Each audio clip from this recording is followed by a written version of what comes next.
En esta segunda presentación vamos a ver la alternativa de lograr la estabilidad de la forma a partir de una pareja de cables de curvatura opuesta. Como vimos en la charla anterior, un recurso para contrarrestar la inestabilidad de la forma es el de agregarle peso propio a la estructura de modo de garantizar un estado de cargas permanente predominante que garantice que el sistema está trabajando siempre a esfuerzos de tracción. Sin embargo, este recurso es en cierta medida contradictorio si consideramos la búsqueda de la eficiencia estructural pensando en proponer estructuras que puedan salvar grandes luces libres de apoyo con la mínima cantidad de material. En este sentido, lo ideal sería encontrar un sistema de estabilización de la forma que nos permita materializar la cubierta con elementos livianos. En este caso, cuando la cubierta es liviana, existe el peligro de que la succión del viento invierta su forma. Y para evitar eso es que se puede colocar un sistema de cables de curvatura contraria al sistema original. Estos cables, llamados rigidizadores, pueden estar en el mismo plano que el cable portante y se unen mediante pendolones, que son los que definen estas vigas de cables o Serchas-Hauer, pero también podrían estar en planos perpendiculares y se unen por contacto directo. Nosotros hoy vamos a ver estos sistemas de doble cable en el plano denominados Serchas-Hauer o cerchas de tracción. Estas estructuras llevan ese nombre en honor al ingeniero que las creó.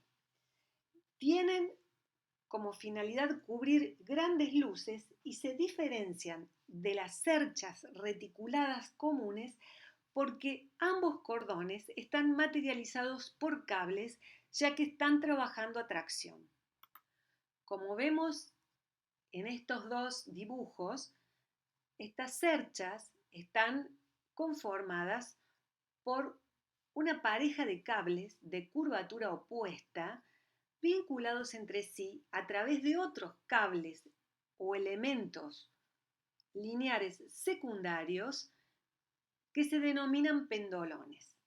En función de la geometría que defina esa cercha, estos elementos de vinculación pueden estar sometidos a tracción o a compresión.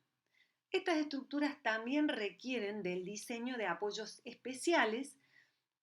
y en estos ejemplos que estamos mostrando aquí, lo que estamos viendo es que esos apoyos deben considerar la necesidad de equilibrar el momento de vuelco generado por el tiro de esos cables.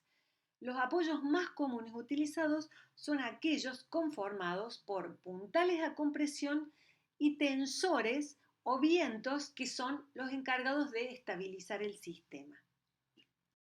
Aquí vemos diferentes configuraciones geométricas de este tipo de cerchas en donde los dos cables superior e inferior están vinculados por estos elementos verticales que en función de su geometría estarán trabajando a compresión y en algunos casos estarán trabajando a tracción.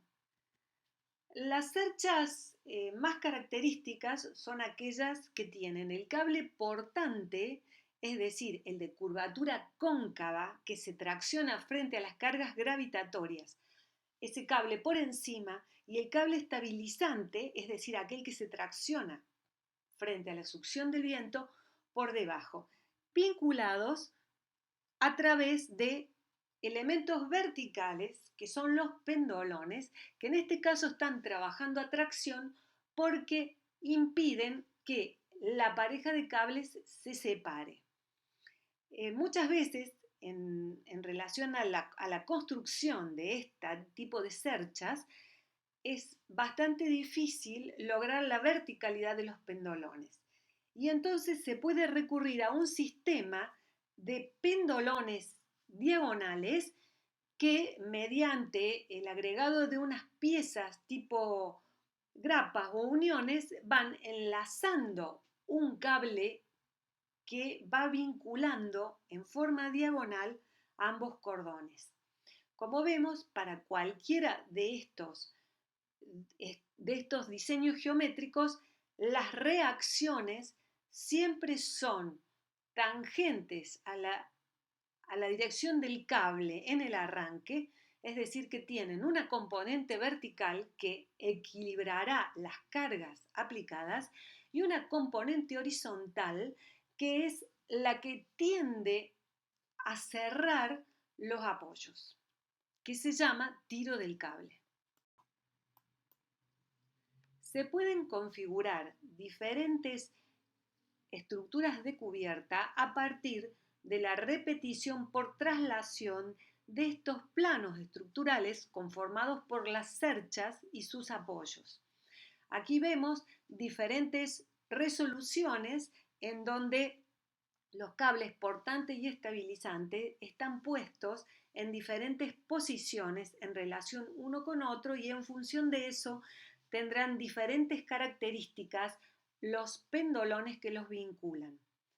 Vemos cómo en estos diseños con cerchas planas será necesario luego generar planos resistentes en el sentido longitudinal para garantizar la estabilidad espacial del conjunto. Aquí, por supuesto, también están faltando los elementos secundarios, que son aquellos elementos que se apoyarán sobre las cerchas y sobre los cuales después irá aplicado el material de cubierta. Pero existe la posibilidad de generar, a partir de estos mismos elementos, cerchas tridimensionales, simplemente con desfasar medio módulo el cable portante del cable estabilizante. Y en ese sentido los pendolones ya no estarán en el plano, sino que estarán vinculando estas dos cerchas, estas dos curvas, generando una superficie de doble curvatura. La ventaja que tiene este tipo de conformación estructural es que si nosotros a los elementos estabilizadores de los mástiles, de los apoyos, también los pensamos en el espacio, vamos a generar una estructura que también va a tener estabilidad espacial en las dos direcciones. Aquí vemos cubiertas de doble curvatura conformadas a partir de estas cerchas planas,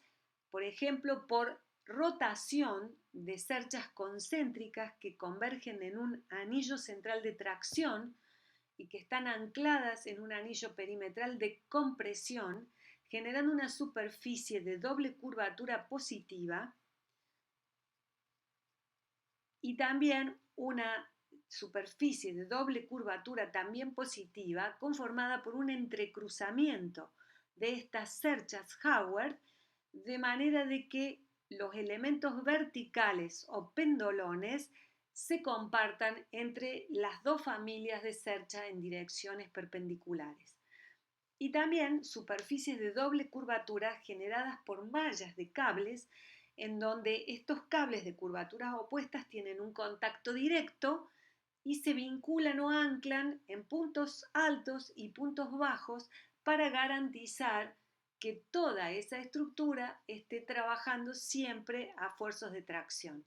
Sobre estas geometrías más complejas vamos a volver la semana que viene cuando abordemos el tema de las superficies de doble curvatura que trabajan como membranas. Esta es la cubierta para un patio interior entre edificios en la ciudad de Milán. Es un espacio en desnivel con relación a la calle y que posee circulaciones peatonales, pasarelas y escaleras. La cubierta es una superficie vidriada resuelta con una estructura de doble cable estabilizado. Desarrolla una luz libre entre apoyos de aproximadamente 19 metros y los apoyos se encuentran a distinta altura acompañando el cambio de nivel en los solados. La cubierta está conformada por escamas de vidrio templado colocadas en forma solapada para protección hidrófuga, que están apoyadas o fijadas sobre cables portantes de curvatura cóncava. Estos cables, separados 2,5 metros entre sí, se vinculan a su vez a una estructura de transición de tubos estructurales de sección anular. Estos tubos estarán fijados a la estructura resistente de los edificios que limitan el espacio. En la foto se puede observar que los puntos de vinculación entre los tubos estructurales y el edificio no coinciden con la modulación entre cables. Por lo tanto, esta estructura intermedia actuará como elemento de transición que por flexión va a transferir las acciones de los cables de cubierta a la estructura resistente de los edificios existentes. Esta estructura principal, que define una geometría funicular, está sometida a una carga uniformemente repartida en toda su longitud. Los apoyos, que están a distinta altura, generan reacciones diferentes, siendo mayor la reacción en el apoyo más elevado, ya que la tangente del cable tendrá mayor pendiente respecto de la línea horizontal. Este cable, que es el cable portante de geometría catenaria, está vinculado a otro de curvatura opuesta, pero que define una funicular que es un polígono o curva facetada, ya que se considera solicitado a cargas concentradas aplicadas en los puntos de vinculación de ambos cables, que se materializan a través de los pendolones.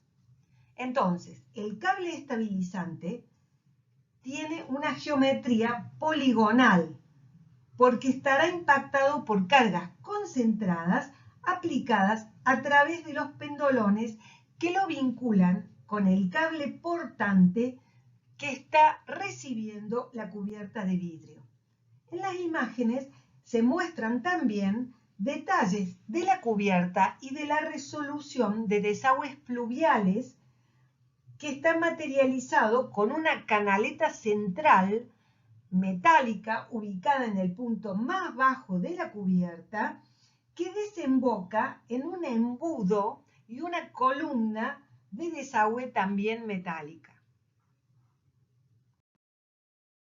Este tipo de estructuras pueden utilizarse en diferentes configuraciones y para diferentes situaciones de sostenimiento de cubiertas. Como vemos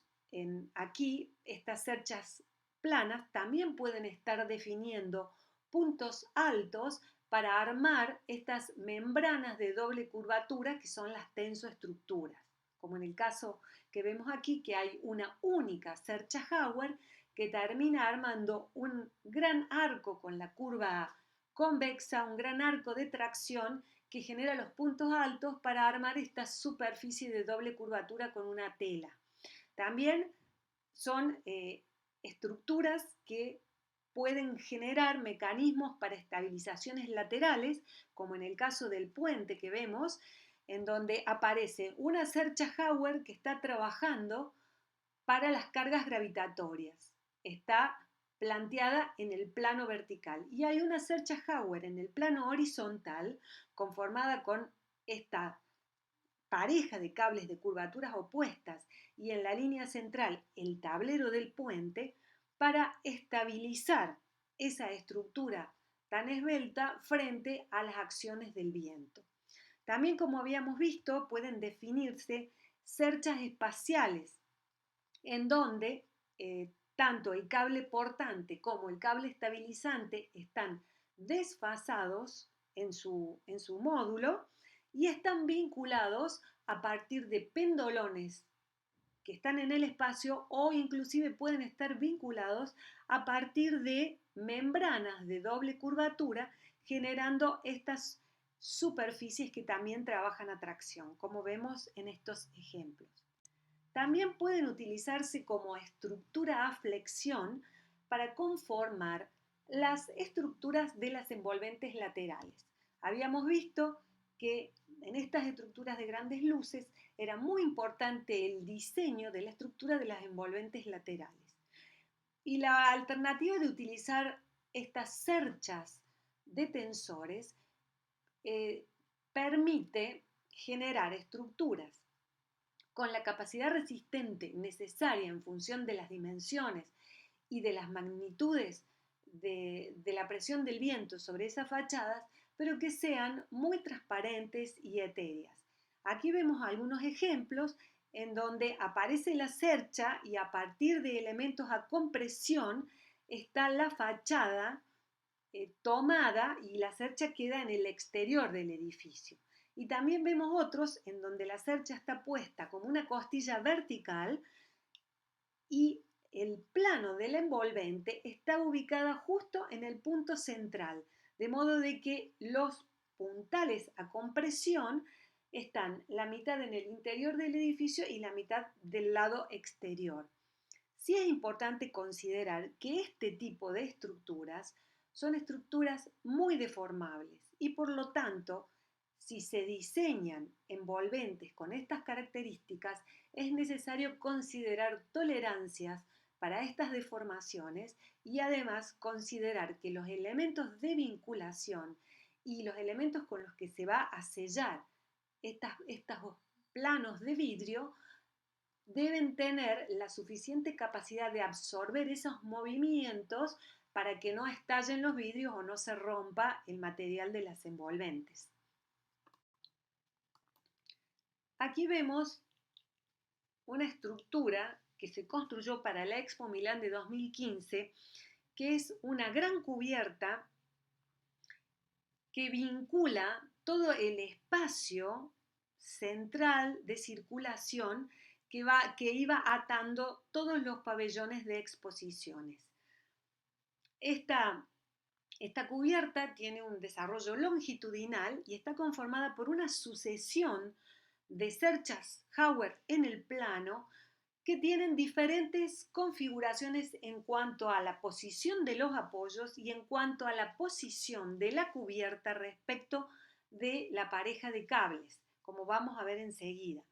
Aquí en la primera axonométrica vemos cómo, en función de la posición en que se coloca el cerramiento, se pueden definir diferentes geometrías de cubierta. Muchas veces esto es muy importante porque permite generar planos de cubierta que garanticen el correcto escurrimiento del agua. Como habíamos visto en las cubiertas pesadas, la complejidad de esta cubierta era que el punto más bajo estaba al centro de la luz, generando una acumulación de agua que no era deseable y que de alguna manera había que resolver. En este caso, esta pareja de cables permite que en algunos sectores la cubierta esté por encima, en el cable portante, generando una curva cóncava, y en algunas partes esté en el cable inferior, que es el estabilizante, generando una curvatura convexa que facilita el escurrimiento de las aguas. Entonces vamos a ver cómo en esta estructura que tiene un trazado longitudinal con un gran desarrollo, aparece esta variación en la posición de las cubiertas que permite lograr una mayor diversidad en la geometría y también permite jugar con las entradas de luz y sombra a lo largo de toda esta superficie cubierta. En estas imágenes vemos las dos configuraciones geométricas que adquiere la cercha Hauer a lo largo de todo su recorrido. Sobre la imagen de la izquierda vemos la cercha conformada por la pareja de cables de curvaturas opuestas que están vinculados por pendolones verticales y se apoyan en soportes conformados por mástil y tensores. Un mástil vertical a compresión y dos tensores, cada uno de ellos en correspondencia con el punto de llegada de los cables de la cercha, de modo de recibir y transferir los esfuerzos que los cables transmiten a los apoyos. La cubierta está materializada por una membrana fijada a una serie de correas transversales que están conformadas por unos tubos estructurales. En la primera cercha, medio faldón está colocado sobre el cable de curvatura cóncava, es decir, el cable portante, y el otro medio faldón de la cubierta está colocado sobre el cable de curvatura convexa, el cable estabilizante, generando así un cambio en la curvatura que facilita el escurrimiento de las aguas. Y entre uno y otro aparece una entrada de luz cenital que genera diferentes efectos de iluminación en ese espacio. En la imagen de la derecha vemos que para una misma geometría de Serge-Hauer ha variado la inclinación de los apoyos y aquí los elementos a compresión o puntales son los que están inclinados y los elementos de tracción o vientos están puestos casi verticales. En este sentido es importante considerar la posición geométrica de los elementos de tracción porque debido a su altísima eficiencia son elementos muy esbeltos, muchas veces difíciles de proteger frente a diferentes tipos de acciones instantáneas y además es importante también considerar en estos casos la seguridad de los peatones. Estos elementos muy esbeltos e inclinados suelen generar situaciones de peligro en espacios donde hay mucho tránsito de personas. Entonces, generalmente, este tipo de apoyos con tensores o vientos se sugieren a una cierta altura de modo de proteger a los peatones o si no con un cerco o con algún elemento de protección que impida que pueda haber algún tipo de accidente. Cuando los tensores están colocados en zonas de mucha circulación, es más conveniente colocarlos verticales de modo de poderlos proteger con algún tipo de cerco o de cartelería y los elementos inclinados serán los de compresión que por la misma característica del esfuerzo deberán ser secciones mucho más grandes, más visibles y más fáciles de resolver en cuanto a las cuestiones de seguridad. Aquí vemos en la imagen las dos curvaturas de la cercha, el cable portante que está dibujado con una línea amarilla y el estabilizante con una línea roja. Está marcado porque sobre esto vamos a trabajar ahora en el cálculo y el dimensionado. Aquí vemos cómo está conformada la cubierta a partir de esa membrana que se va desplegando y que se va fijando sobre estas correas que están tomadas en las cerchas paralelas y que están tomando en muchos puntos a la tela de modo de generar una tensión relativa que impida deformaciones muy marcadas. No es una tela que esté trabajando como estructural, no está formándose la doble curvatura. Sin embargo, esta tela, suficientemente tensada y vinculada en estas correas y a lo largo de los cables, sí está permitiendo lograr el arriostramiento transversal necesario entre un módulo y el otro. Y aquí vemos el diseño de los apoyos, vemos además la necesidad de garantizar la estabilidad espacial en las dos direcciones. Si bien en una aparecen estos apoyos de mástil y tensores que ya están garantizando la estabilidad en ese plano, en el plano longitudinal es necesario recurrir a algún otro mecanismo, como por ejemplo lo que vemos aquí a partir de dobles diagonales traccionadas, armando cruces de San Andrés, que garanticen la verticalidad de cada uno de estos mástiles en las dos direcciones. Vemos los mástiles verticales, vemos los mástiles inclinados y vemos además los elementos de unión o chapas nodales que están soldadas a los tubos a compresión y que permiten recibir y fijar esos elementos de tracción. Estas uniones son uniones articuladas porque en todas estas estructuras es muy importante considerar que tendrán diferentes posiciones los elementos durante todo el proceso de montaje hasta la posición definitiva y que, como veíamos, estas estructuras son muy deformables, por lo tanto es necesario que esas uniones acepten algunos giros relativos entre los elementos sin generar ningún tipo de daño en las piezas de unión. Nosotros vimos en la clase anterior el elemento principal de este tipo de estructuras, que era el cable. Habíamos visto cómo estaba constituido y que en función de las características necesarias por condicionantes de esfuerzos, de tipo de trabajo, de ubicación geográfica, estaban realizados con diferentes componentes y que inclusive tenían diferentes configuraciones de enrollado y de composición en cuanto al número de alambres, en cuanto a la forma de enrollado, en cuanto al número de cordones y en cuanto a las características del alma alrededor del cual se enrollaban todos los cordones. Habíamos visto que había una tabla prevista por los fabricantes y que una vez que nosotros encontrábamos la máxima solicitación de tracción que debía resistir una determinada estructura de tracción, nosotros podíamos entrar a esas tablas y a este esfuerzo de tracción que habíamos encontrado, este esfuerzo de cálculo, lo impactábamos con un coeficiente de seguridad igual a 2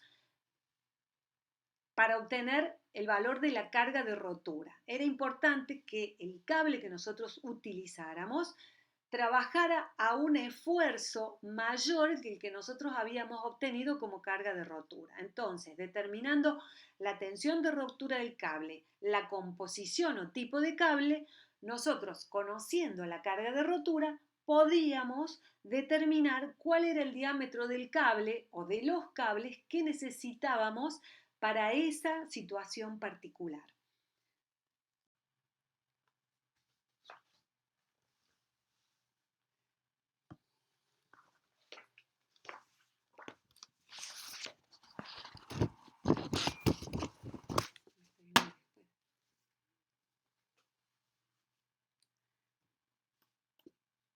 Para garantizar la estabilidad de la forma en este tipo de estructuras, es necesario aplicarle al sistema una tensión previa. Esta tensión tiene como función garantizar que los cables trabajen siempre a tracción, manteniéndose tensados mediante la aplicación de una solicitación de tracción inicial que será igual o mayor a las tensiones generadas por las cargas de servicio que pudieran destraccionarlos o aflojarlos.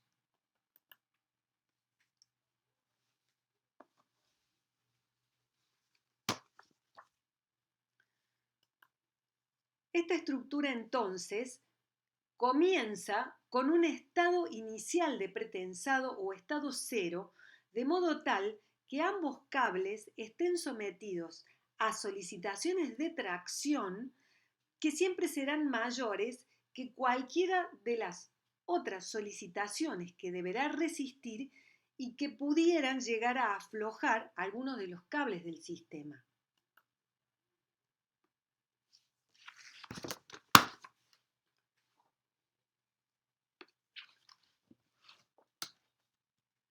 Para entender bien el comportamiento de este tipo de estructuras, vamos a analizar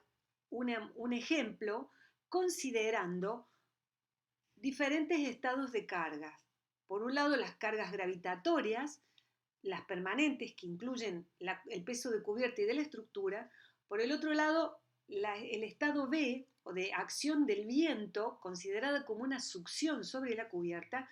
y consideraremos también una sobrecarga variable generada por la nieve a los fines de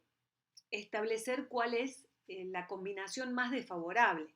Es importante considerar en esta situación que la carga de nieve dependerá también de la ubicación geográfica de la cubierta que nosotros estamos proyectando.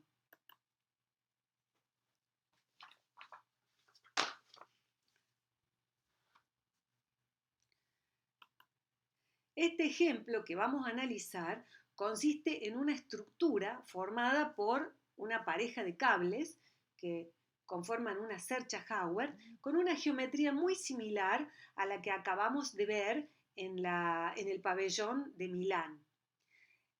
Tiene un desarrollo en planta de 100 metros, es decir, estas cerchas salvan una luz libre entre apoyos de 100 metros y tiene un desarrollo longitudinal de 150 metros.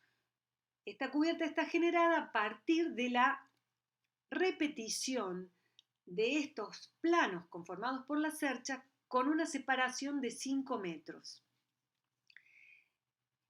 Cada una de estas cerchas está vinculada entre sí por correas metálicas sobre las que se apoyan las placas de cubierta que están conformadas por chapa acanalada de aluminio. En este caso, la cubierta está colocada sobre el cable superior, que es el cable portante. A los fines del ejercicio, vamos a considerar el comportamiento de los cables para cada uno de los estados de cargas por separados y al final realizaremos la combinación de estados para determinar la situación más desfavorable. Para el caso de las cargas gravitatorias,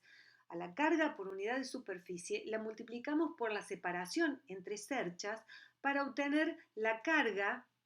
por metro lineal sobre la pareja de cables. Por otro lado, la geometría de los cables es similar. Los dos cables tienen igual curvatura, igual longitud y los suponemos con la misma sección y del mismo material. Por lo tanto, podemos considerar que tienen igual rigidez. En ese sentido, si ambos cables tienen la misma rigidez, podemos considerar que la carga se reparte por mitades iguales entre ambos y que ese traspaso de carga se realiza a través de los pendolones. En el caso de las cargas gravitatorias,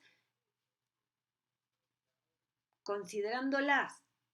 a modo de simplificación, distribuidas uniformemente en proyección horizontal, el sistema sufre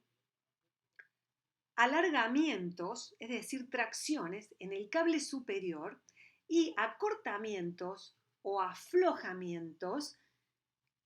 en los pendolones y en el cable inferior. Vamos a ver que hemos tomado la convención de representar en color azul los cables que estarían sufriendo acortamientos o aflojamientos, entre comillas, porque los cables no resisten este tipo de esfuerzos, y en magenta los cables que estarían sufriendo alargamientos o tracciones.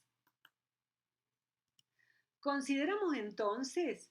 que de esos 100 kilos por metro lineal aplicados sobre el sistema, 50 kilos deberá resistir el cable superior, que estará traccionado, y otros 50 kilos por metro lineal resistirá el cable inferior, que estará aflojándose. Para calcular las reacciones de los cables, trabajamos exactamente igual con las mismas fórmulas con las que resolvimos los cables para la cubierta pesada. Para encontrar el valor de la componente vertical de las reacciones, podremos dividir la carga multiplicada por la luz total y dividida 2, y para encontrar el valor de la componente horizontal podemos aplicar la fórmula del cálculo de la componente horizontal cuando la estructura está sometida a una carga uniformemente repartida en proyección horizontal.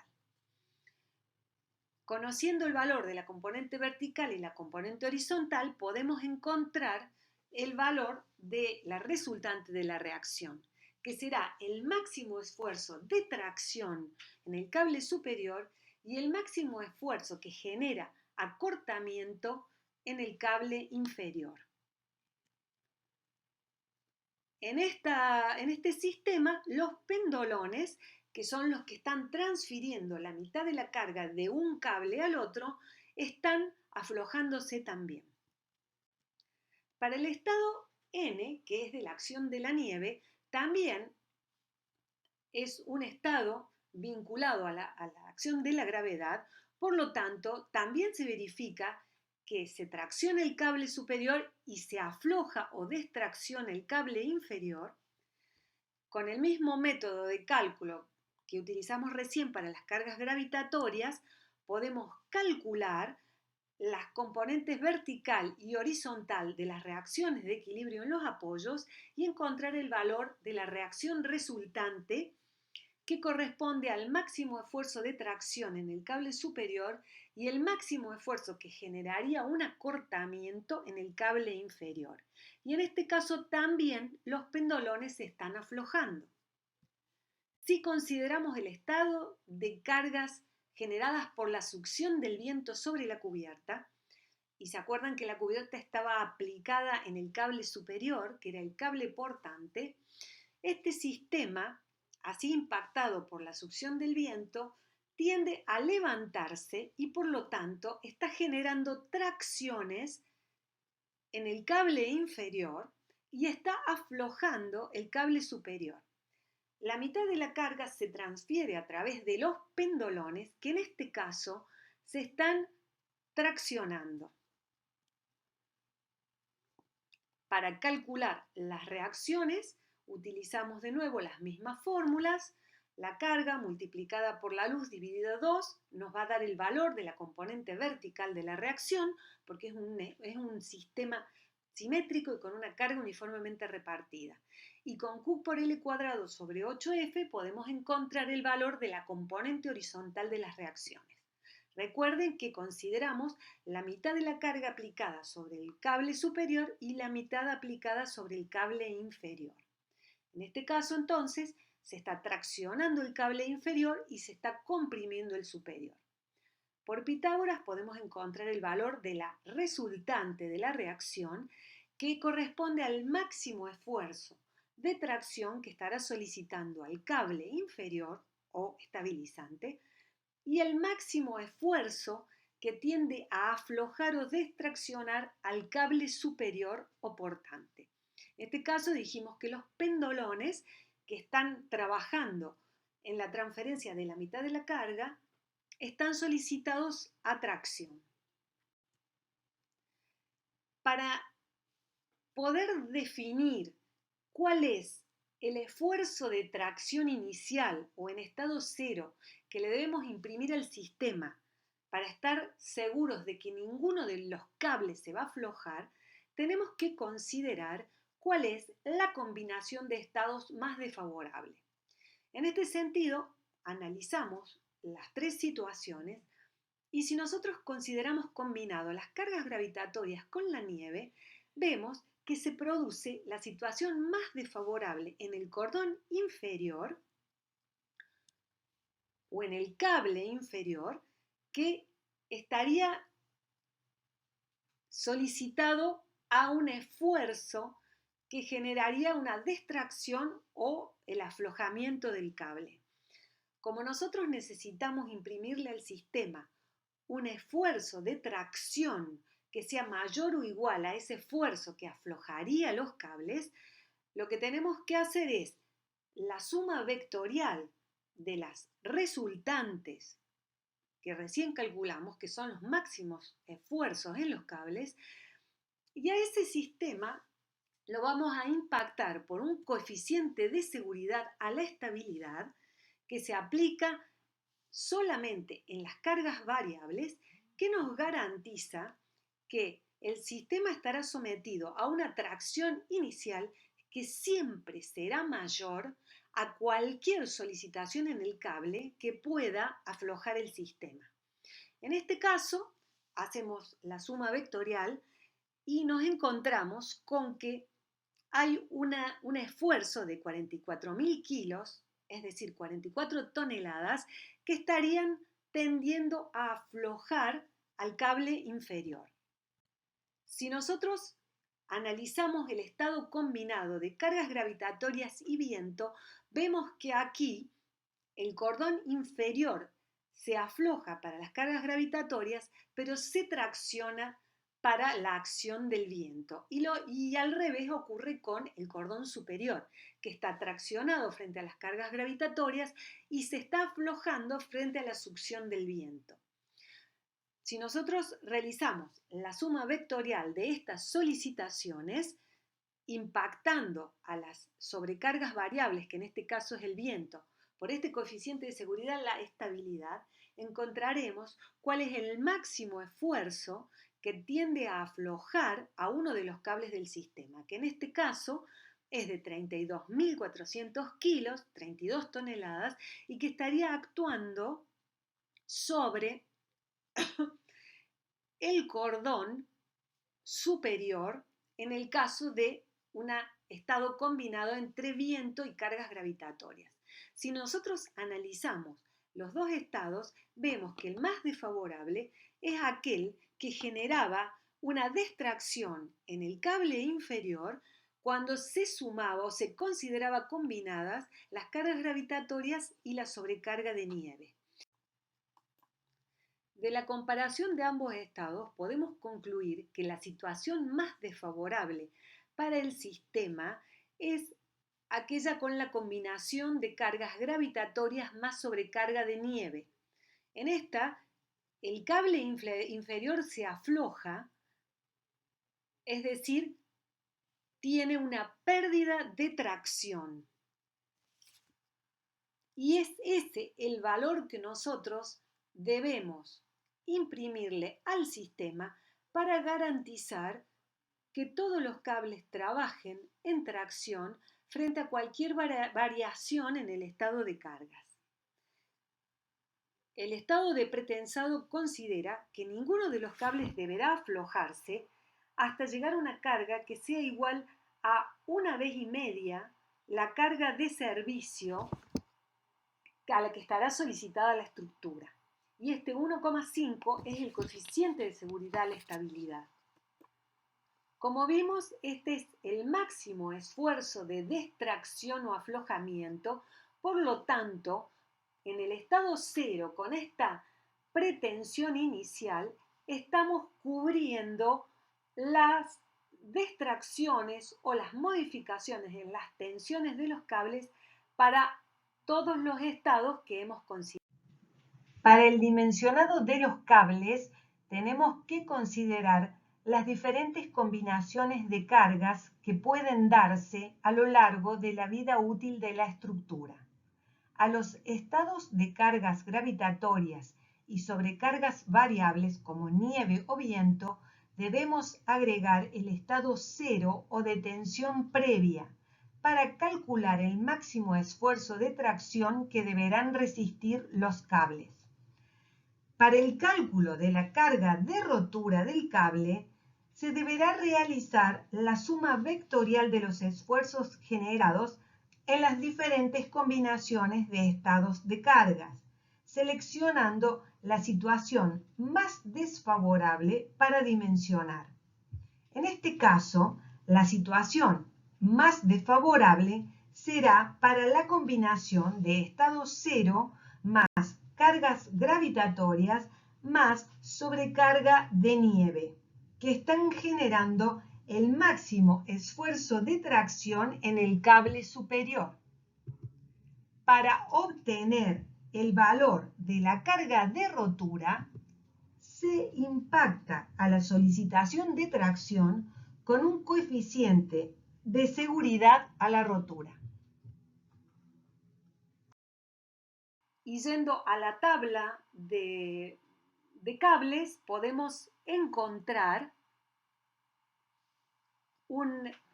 diámetro de cable que nos permita absorber esos esfuerzos de tracción. En este caso, se ha optado por seleccionar 3 cables y la suma de la carga de rotura de estas 3 secciones debe ser igual o superior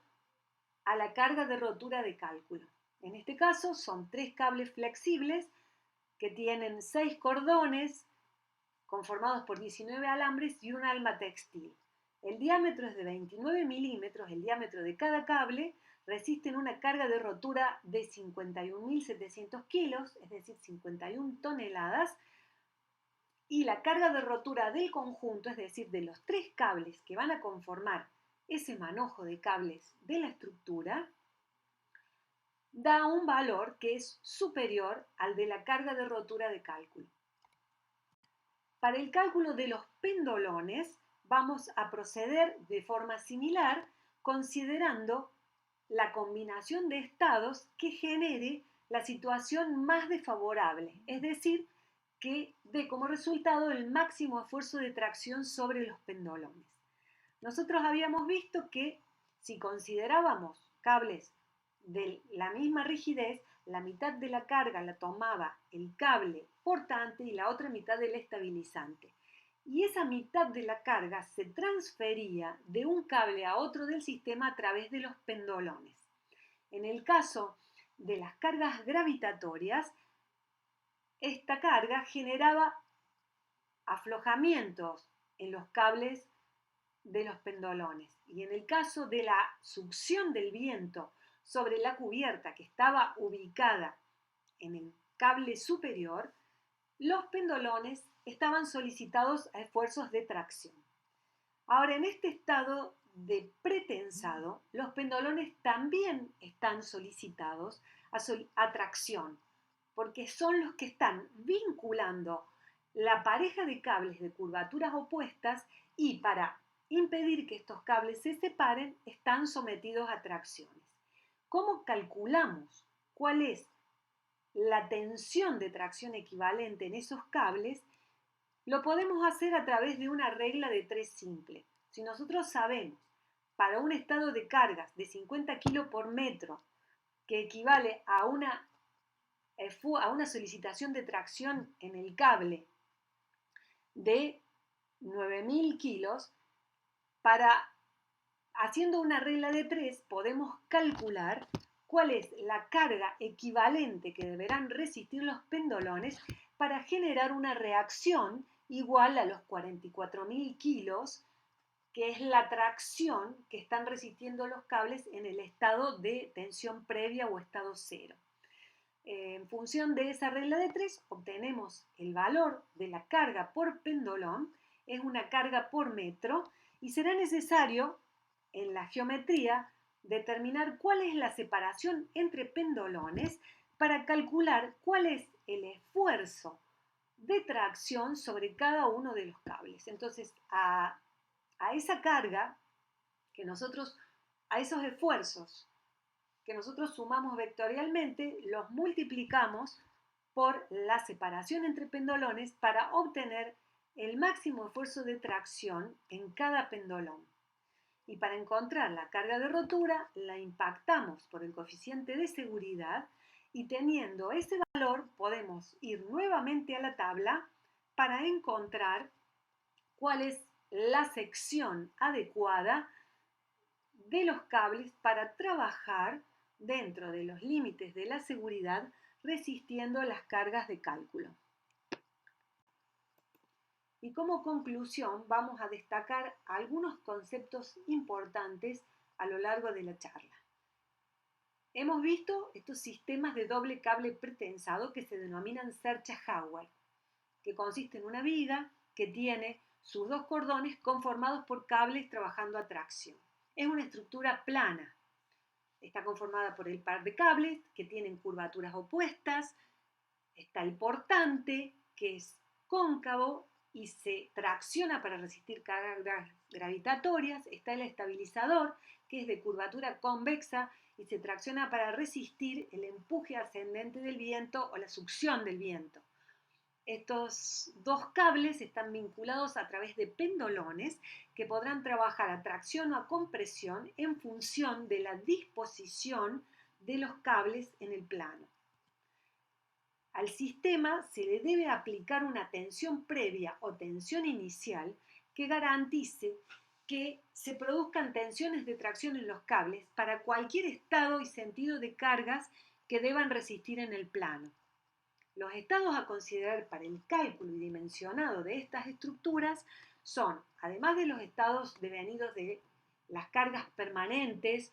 peso propio de la estructura y cubierta, sobrecargas variables, como pueden ser alguna sobrecarga de nieve o de lluvia podría ser, o la succión del viento sobre la cubierta, aparece un nuevo estado de cargas que es el estado cero o inicial, el estado de pretensado, que también debe ser considerado para el cálculo y dimensionado de los cables de la Sercha-Hauer. Estas estructuras poseen una geometría que varía con las cargas y más allá de las tensiones que nosotros imprimamos al sistema para estabilizarlos, son estructuras que tendrán desplazamientos significativos. Por eso es importante la conformación de las envolventes, tanto cubierta como envolventes laterales, considerando tolerancias que permitan absorber esos cambios y esos movimientos en los diferentes planos que conforman las envolventes. Son estructuras que resisten muy mal las cargas puntuales, por lo que no es aconsejable en el diseño considerar algunos elementos que generen cargas concentradas en el sistema.